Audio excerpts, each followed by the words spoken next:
Life is like mercury, fluid, reflective, and constantly changing right before your very eyes in a burst of silver light. Dive into these ever-shifting stories of the human heart and find your own reflection in our art. Hit subscribe now and follow the flow of our cinematic masterpiece. My father built the cabin with his own hands over 3 summers in the 1970s, and when he left it to me, I promised myself I would spend whatever years I had left watching the fog lift off Brosdor Lake every morning without anyone telling me what to do. Then my brother called and informed me he was listing it on VRBO. He'd already taken deposits. Guests were arriving in 11 days. I didn't raise my voice. I didn't argue, but I did make a few phone calls. And when those first guests pulled into the driveway, everything my brother had promised them had already been taken away. Before I continue, please subscribe to Shattered Vengeance and drop a comment telling me what time it is where you are right now. The deed transfer happened on a Tuesday in September, 3 months after my father passed.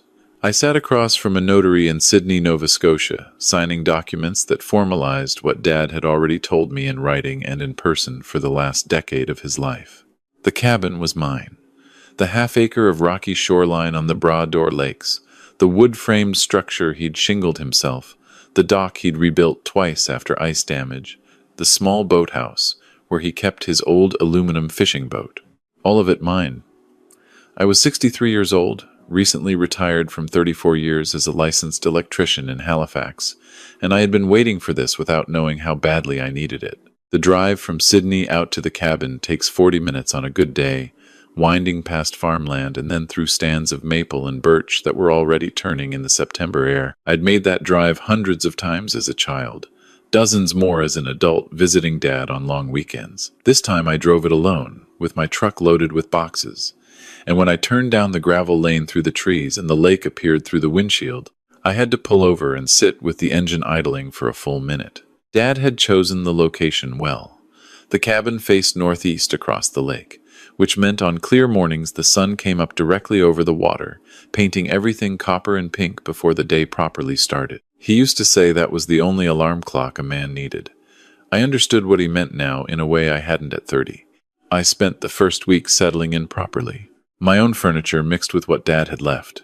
His wooden kitchen table scarred from decades of use, his ancient leather armchair positioned exactly where he'd always kept it facing the window, his tools hung in the shed out back on nails he'd hammered 40 years ago. I brought my own books, my electrical reference manuals I'd never had time to read thoroughly, 3 novels my wife Sandra had recommended before she passed 4 years ago. The master bedroom upstairs overlooked the water.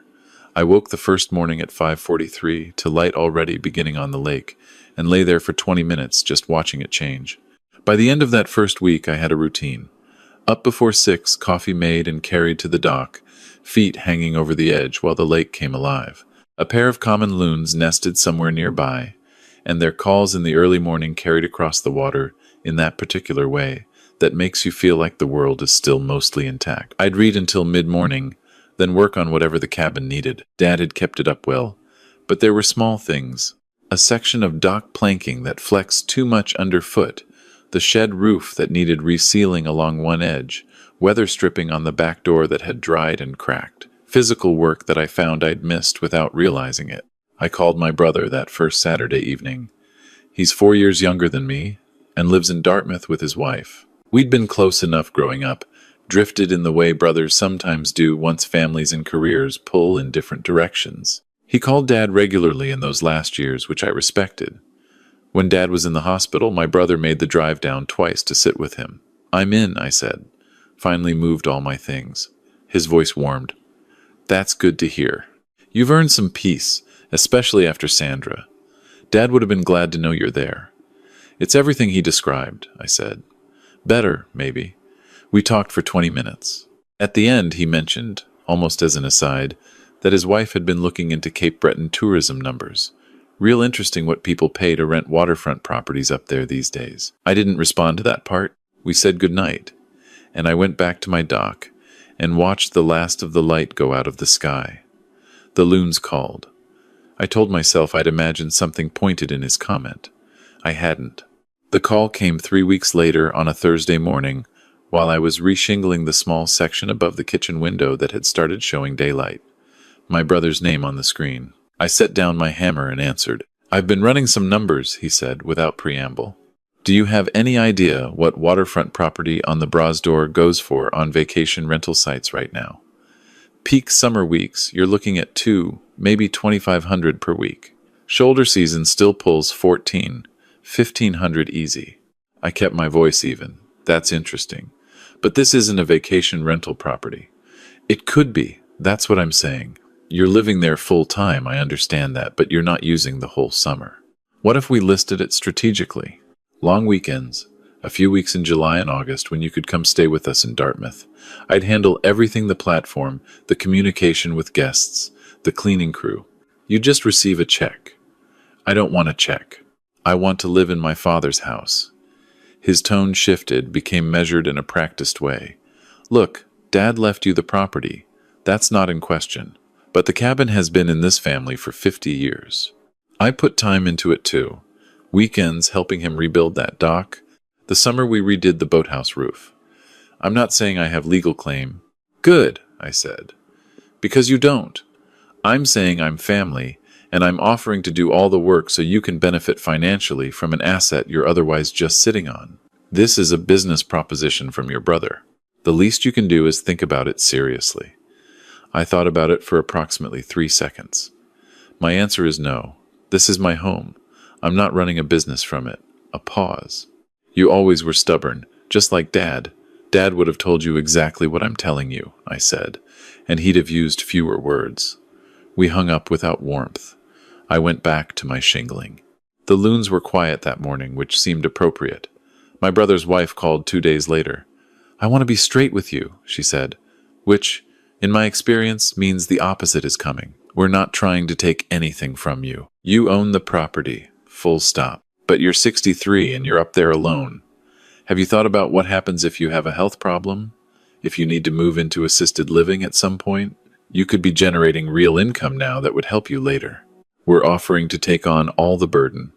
"I appreciate the concern," I said, "but I'm in good health. I own my home outright, and the government of Canada provides reasonably good health coverage. I don't need the income." She shifted approach smoothly. "It's just, there's a lot of family history in that property. We'd hate for it to be treated as if it only belongs to one person." I let that sentence sit for a moment. "The deed says otherwise," I said. "Tell my brother I appreciate that he helped Dad over the years." "So did I." "That doesn't change who owns the cabin." She said she'd relay the message. Her voice had gone flat by the end. I wrote both conversations in the small notebook I keep by the kitchen: phone, date and time, and what was said. Old habit from 34 years of electrical work where documentation prevented arguments. Every job site discrepancy I'd ever resolved cleanly had been because I'd written things down. 3 weeks passed without contact. I fell back into the rhythm of the place. I fixed the dock, sealed the shed roof, spent an afternoon with a neighbor named Walt who had a property 2 coves over and had known my father for 30 years. Walt brought me a jar of his wife's partridge berry jam and spent 2 hours telling me stories about my father as a young man that I'd never heard. I drove into Baddock once a week for groceries and picked up a book from the library there, a retired nurse who recommended fiction, which she said was better for the soul than news. The loons were still calling mornings. I started keeping a notebook of when I saw them and where. I was splitting wood behind the cabin on a Friday afternoon in late October when a car I didn't recognize turned down my lane. Rental plates. A couple in their 50s got out, looking at their phones and then at the cabin with the expectant expressions of people who've booked somewhere and are arriving to find it matches the photos. The woman waved. "Hi there," she called. "We're the Hendersons? Checking in for the week?" I set down my splitting maul slowly. "I'm sorry? The Henderson reservation?" Her smile had gone uncertain. "We booked through VRBO? Brosdor Lakeside Retreat?" "I don't know what that is," I said. "This is my private home. There's no reservation here." Her husband had pulled up something on his phone. He showed it to me. A professional-looking listing, multiple photos of my cabin and dock and the lake view at sunrise, rates listed, and at the bottom a confirmation for 7 nights starting today, total paid, $1,600. Every photo was of my property, shot from angles suggesting someone who'd stood on my deck, at the corner of the boathouse. The listing bio read, Classic Cape Breton lakefront retreat. Original character, stunning water views. Host responds quickly. Who set this up? The man asked quietly. I have a suspicion, I said. I'm sorry to tell you this, but you've been defrauded. Whoever took your money had no right to rent this property. It's mine, and I haven't authorized any rentals. The woman looked like she might cry. We drove from Fredericton. We took a whole week off work. I know, I'm sorry. You'll need to contact your bank about a chargeback. I went inside and sat at the kitchen table for a moment before I did anything else. Then I opened my laptop and found the listing, Broad or Lakeside Retreat. It had been live for at least 3 weeks. The listing showed 4 completed reviews from guests who had apparently used a key hidden in the boathouse, my father's old hide-a-key habit, the rock near the door that I hadn't thought to move yet to access the cabin on weekends when I'd been in Halifax wrapping up the last of my affairs there. I hadn't been back to the cabin during those windows. I had no idea anyone had been inside. I sat with that for a moment. Strangers had slept in my father's bed, cooked in his kitchen, sat in his leather chair. I called my brother. He didn't pick up. I called twice more. On the 3rd attempt, his wife answered. He's busy right now. Tell him the Hendersons just showed up at my door with a printed VRBO confirmation, I said. Tell him I've found the listing and I've screenshotted everything, including the 4 completed bookings that happened while I was away. Tell him he has until tomorrow morning to take that listing down and refund every person who paid him. And tell him that if he doesn't, I am calling the RCMP fraud line tonight. She started to speak. I hung up. I drove into Baddock that afternoon and used the library computer to print the full listing, all the photos, the booking history, the reviews. I took those pages and my notebook to a lawyer in Sydney the following morning, a woman named Patricia Gallant, who a friend in Halifax had recommended for property matters. She read through everything carefully, making notes in the margins. She was methodical and unhurried, which I found reassuring. When she finished, she looked up. Your brother has committed fraud, she said. He collected money from renters for access to property he doesn't own and has no authority over. The fact that he's family makes it legally messier in some respects, but not in the core matter, which is clear. This is criminal fraud under the Criminal Code of Canada. What are my options? We proceed on 2 tracks simultaneously. Civil injunction to shut down the listing and recover damages from every completed booking, plus the fraudulent deposits. And we refer the matter to the RCMP for criminal investigation. Given the amounts and the number of victims, Crown Counsel would likely take this seriously. Is there a version of this where we resolve it without criminal charges? That depends entirely on your brother. If he takes the listing down immediately, refunds everyone, and acknowledges what he did in writing, you'd have grounds for a civil resolution. But if he refuses or delays, criminal is the appropriate path. Let's start the civil process today, I said. Give him one formal chance to correct this. If he ignores it, we go to the RCMP. She had the cease and desist drafted and sent by registered mail that afternoon. It was detailed and specific, naming the listing, the fraudulent bookings, the dates, the amounts collected, and the legal exposure he faced. It required removal of the listing within 24 hours, and full refund of all payments within 72 hours. On the way home, I stopped at the hardware store and bought a new deadbolt for the front door, a padlock for the boathouse, and moved the hide-a-key rock to the water's edge and dropped it in. My brother called that evening while I was cooking dinner. His voice was different from all the previous calls. Tight. You actually sent a lawyer's letter. I said I would. This is insane. I'm your brother. Yes. And you ran a rental business out of my house. Without telling me, without asking, without my permission. You had strangers sleeping in Dad's cabin while I was in Halifax. You took their money. That's fraud. I used the word deliberately. It was a business opportunity. I was going to cut you in. I was going to tell you once it was up and running and you could see the actual numbers. I thought you'd come around when you saw what it could generate. You thought if you created a fait accompli, I'd have no choice but to go along with it, I said. That's not a business plan. That's manipulation. I need you to back off the lawyer, he said. This can destroy me. That's your doing, not mine. Take down the listing and refund everyone by tomorrow. That's still on the table. His voice hardened. You're going to ruin a family relationship over a few $1,000s? You built this situation, I said. I'm just responding to it. Take down the listing. He hung up. I didn't sleep well. Not from anxiety exactly, but from the particular heaviness that comes when you understand something about a person you'd rather not have confirmed. I thought about the summer we were teenagers, and he helped Dad pour the concrete footing for the back addition, both of them sunburned and proud at the end of the day. I thought about him driving 4 hours each way twice during those final weeks with Dad in the hospital. People are contradictions. They contain generosity and selfishness in the same chest, and sometimes it's only a provocation that shows you which one is deeper. The listing was still active the next morning. I could see it on my laptop at 6:15 while my coffee brewed and the loons called their first notes of the day. I called Patricia. He hasn't complied. Moved to the RCMP. She filed the referral that afternoon. An RCMP corporal named Arsenault called me the following day. He was Cape Breton, which I appreciated, patient and methodical in the way of someone who'd worked a lot of complicated files. I walked him through everything. The original calls, my documented notes, the listing, the completed bookings, the Hendersons who'd driven from Fredericton. He asked if my brother had made any attempt to access the property physically. I checked the motion-sensitive camera I'd installed at the end of the lane after finding the listing. On day 3, a date when I'd been away in Baddock for most of the afternoon, my brother's vehicle appeared in the footage. He'd driven down, walked to the cabin, tried the front door, tried the back door, stood at the boathouse, and found the new padlock, and then stood at the dock for several minutes looking at the lake before driving away. His expression was unreadable from the camera angle, but his posture had the particular set of someone confronting a situation that isn't going the way they expected. I sent Corporal Arsenault the footage. I should also mention, the corporal said before we ended the call, that there are currently 2 bookings still showing active on the listing. Guests scheduled to arrive this coming weekend. Your brother may attempt to honor those regardless of our investigation. If that happens, call us immediately before any confrontation.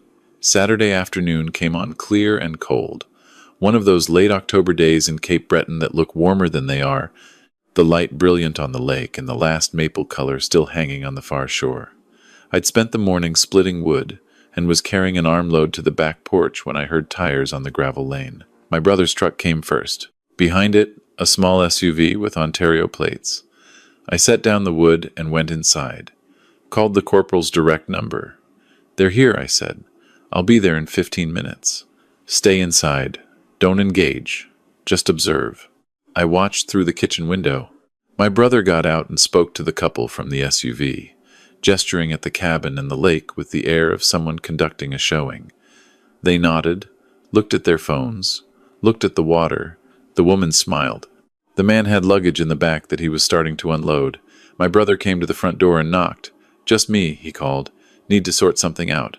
I didn't answer. He knocked again, louder. "I know you're in there. Don't do this. These people drove from Toronto." I stayed at the kitchen table and recorded the time in my notebook. He walked to the window and looked in.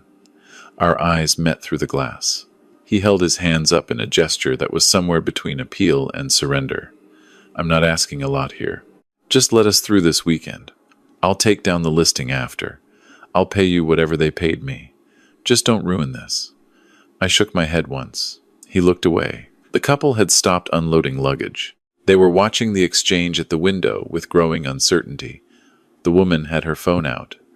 Corporal Arsenault's cruiser came down the lane 11 minutes after my call. He got out in his uniform, unhurried, and walked to where my brother and the couple were standing. I watched through the window as he introduced himself, as my brother's posture shifted from confident to defensive, as the couple's expressions moved through confusion to understanding to anger. The corporal came to my door after approximately 20 minutes. "The couple have been informed of the situation. They're understandably upset with your brother. They're leaving. And my brother? He's been served with documents, formally opening the fraud investigation. He's been advised to retain counsel. I informed him that the rental listing must come down today, or he'll be facing additional charges for continuing an illegal operation after being officially notified. He's also been asked not to contact you directly and to make no attempt to access this property. Will there be charges? That'll be up to Crown Counsel once we complete the investigation." Given that he collected money from multiple victims, ignored a cease and desist, continued operating after being contacted by RCMP, and was caught in the act today, the file will be strong. My brother's truck sat in the lane for another 5 minutes after Arsenault left. I watched it from the kitchen window. Then it backed out slowly and was gone. I didn't feel the satisfaction I might have expected. I felt tired, and something underneath tired that had more texture to it. I poured a glass of water and stood at the window facing the lake. A loon surfaced near the dock. Dove surfaced again further out. The sun was dropping toward the western hills, and the light on the water was going amber. I called my sister-in-law that evening, not my brother, because I had nothing more to say to him, and because Corporal Arsenault had asked me not to, which made it easier. She answered on the third ring. "I assume you know what happened today," I said. "You're going to destroy him." Her voice was stripped of the smoothness it usually carried. "You know what fraud charges will do to his professional reputation? He's in financial services. You're handing him a criminal record. He handed himself one. He's your brother. He was trying to help the family." I heard her breath come in and out. Was that true, I wondered? Had he framed it to himself as something collaborative, as a contribution to the extended family estate? Or had it been simpler than that? Just the cold arithmetic of someone who wanted money from an asset that wasn't his and was willing to override my refusal to get it. He had every chance to stop, I said. He chose not to. That's not something I did to him. She didn't respond to that. When she spoke again, her voice was different, flatter. Your father built that place for the whole family. My father left it to me. You can think that was unfair. That's your right. But it's what he chose. A long pause. "Good night," she said. The November weeks that followed were the quietest of my life, which was both what I'd come here for and, under the circumstances, heavier than usual. Patricia kept me updated on the civil proceedings. The injunction was granted 10 days after filing. The rental listing came down. An accounting of my brother's collected fees came back through discovery. 9 completed bookings totaling just over $7,000, plus the deposits from bookings he'd taken for the following summer, another $3,400. The RCMP investigation moved more slowly, as they do. Corporal Arsenault called with updates when there was something concrete to report. I appreciated his consistency. I kept my routines. Morning coffee on the dock, the loon's calls, the light changing on the water.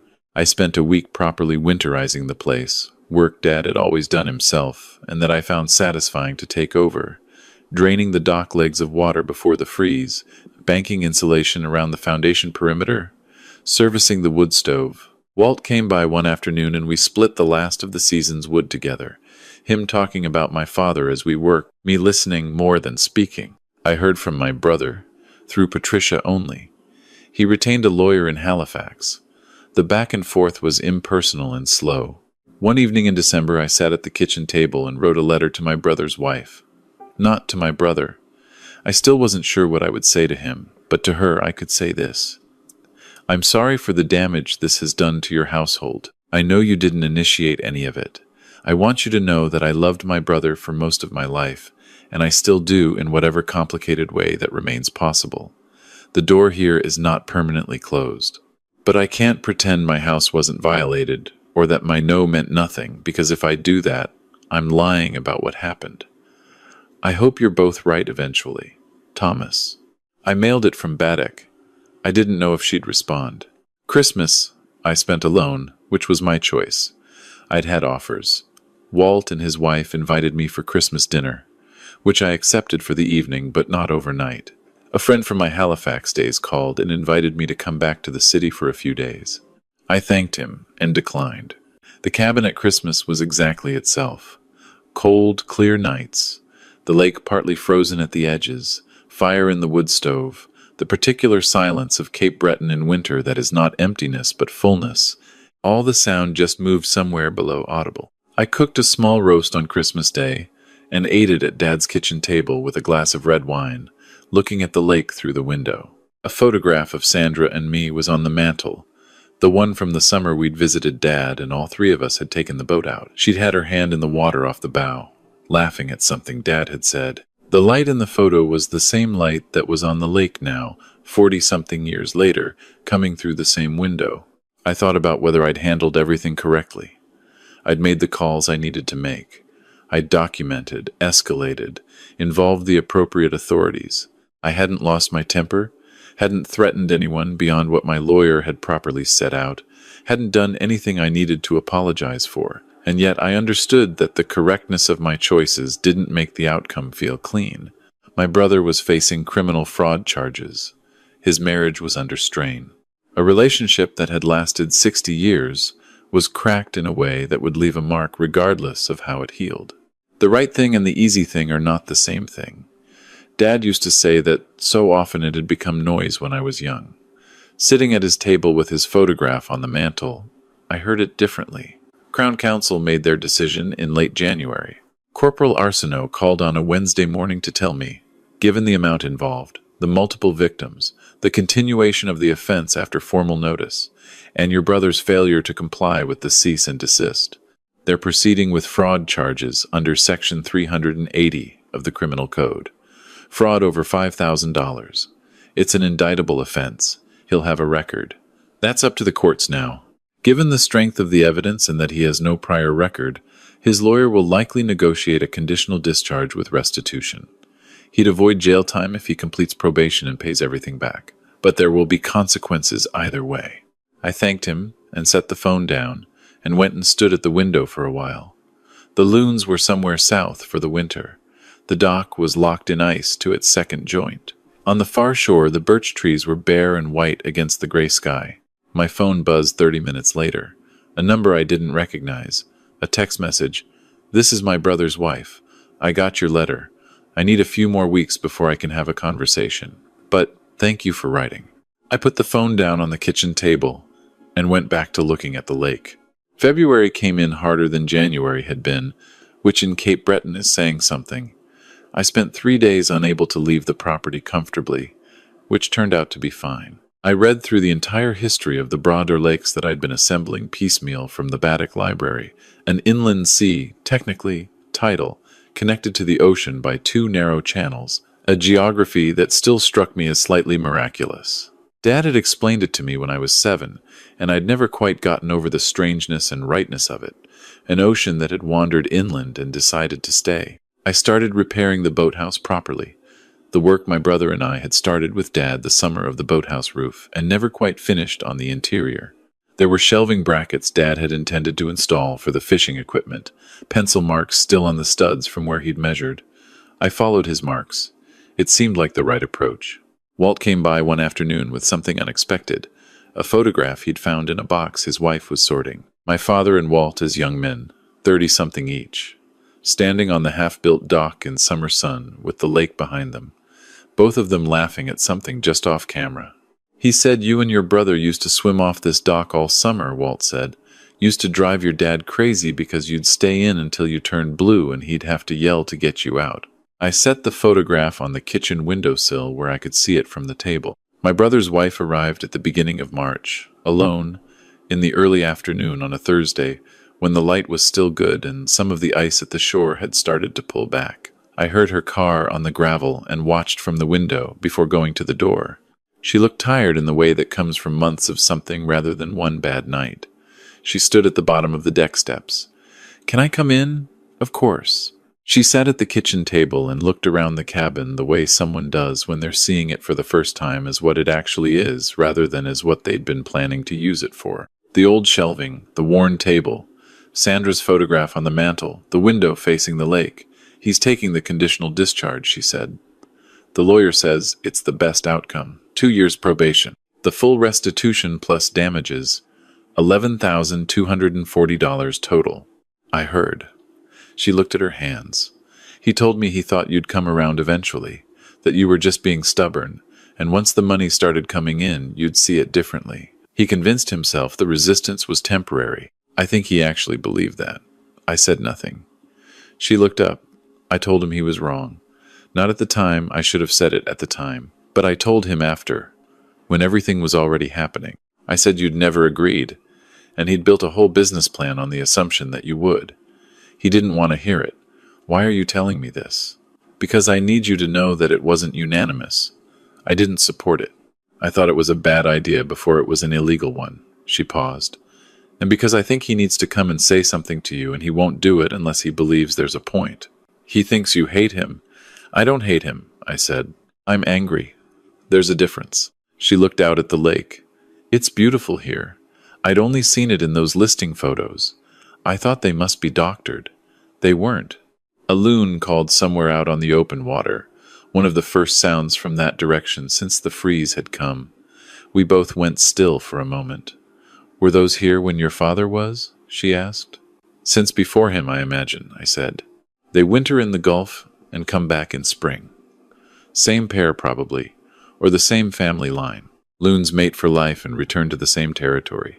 She held her mug with both hands. He's not a bad man. I want you to know I still believe that. He's someone who wanted something and talked himself into thinking it was acceptable to take it. Those aren't the same thing, but they can look like each other for a while. I know, I said. I've had time to think about it. She stood when her tea was finished. I should drive back before dark. The road through the highlands is no fun after sunset in March. Tell him the door is open, I said. Not right away, but when he's ready, and when he can come here and be honest about what he did without rationalizing it. The door is open. She stopped at the threshold. He said you'd say something like that. He said you were always the one who found a way to leave a door open even when you'd had enough. He said Dad was the same way. I didn't have an answer for that. I watched her car back up the lane and disappear through the birches. I stayed on the deck after she left, even though the March air had real teeth. The loon called again, once, and then was quiet. The ice along the shore had retreated another foot since morning. In 6 weeks, there'd be open water all the way across. I thought about my father measuring those pencil lines on the boathouse studs, intending to come back and finish the job, not knowing he wouldn't. About how the marks had waited for 15 years until I followed them. About how some things you don't get to finish yourself and someone else has to decide whether to continue from where you left off or let it go. I went inside and added a log to the wood stove and sat in Dad's leather armchair with the photograph Walt had brought. The two young men laughing at something off camera on a half-built dock 50 years ago. The lake was darkening outside the window. The last of the light was going copper and then gray. I set the photograph on the side table where I could see it from the chair. Then I picked up my book and read until the fire needed another log. The cabin was mine, bought with my father's labor and held with my own. The price of keeping it had been high, a relationship broken, a legal proceeding, months of difficulty that I hadn't asked for and would not have chosen. Sitting in the growing dark with the lake settling into its evening quiet, I didn't regret what I'd done. I'd protected what was mine because no one else was going to do it for me, and I'd done it without cruelty, or at least I'd tried to. The loons came back fully in April, exactly when Walt said they would. On the first morning I heard them clearly. I carried my coffee to the dock before the sun had properly cleared the eastern hills and stood there until my hands were cold around the mug. The sound came across the water in that old carrying way, the one that makes you feel like the world is still mostly intact. I went back inside and made breakfast and sat at Dad's table with the window full of light. If this story resonated with you, please like this video, subscribe to Shattered Vengeance, and share your thoughts in the comments. Tell me what you would have done in my position. To hear the next story, click the box on the left.